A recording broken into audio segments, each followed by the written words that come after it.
My name is Greg Palumbo. I'm the Executive Director of the Cuyahoga County Soldiers and Sailors Monument in Public Square in Cleveland, Ohio.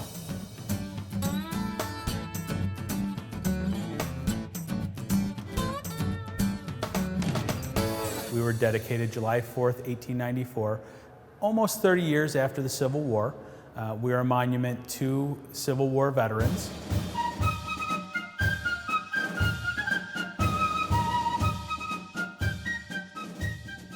So General Barnett brought together his 1,200 men.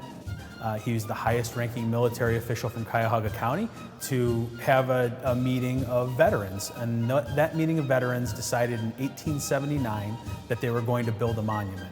In 1888, they held a vote to decide what that monument would look like.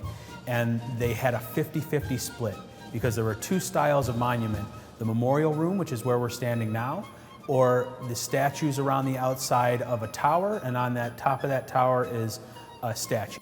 The architect and sculptor, Levi Schofield, said, "I can do both," and he put both together into this very unique monument.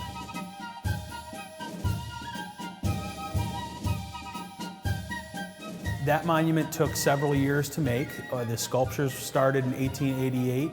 It wasn't until 1892 that they started to break ground on the monument. It took about a year and a half to build, and in 1894 we were opened.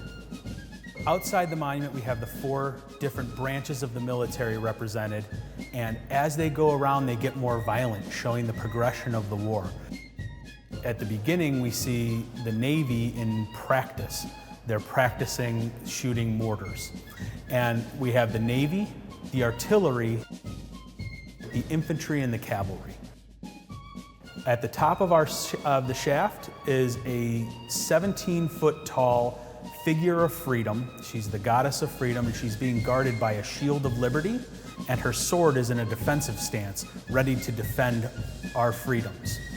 She is an interesting character because she's modeled after Levi Schofield's wife, Elizabeth Schofield. She's really important because she did the research on the 9,000 names that we have on the interior of our monument.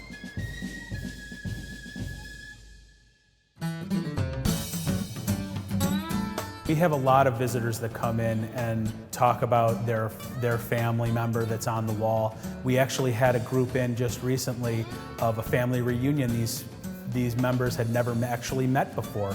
They met over the internet, and they created a connection based on their research into their family tree, and that led them to their ancestor who's on the wall here in the monument. And they all came together and took pictures with his name.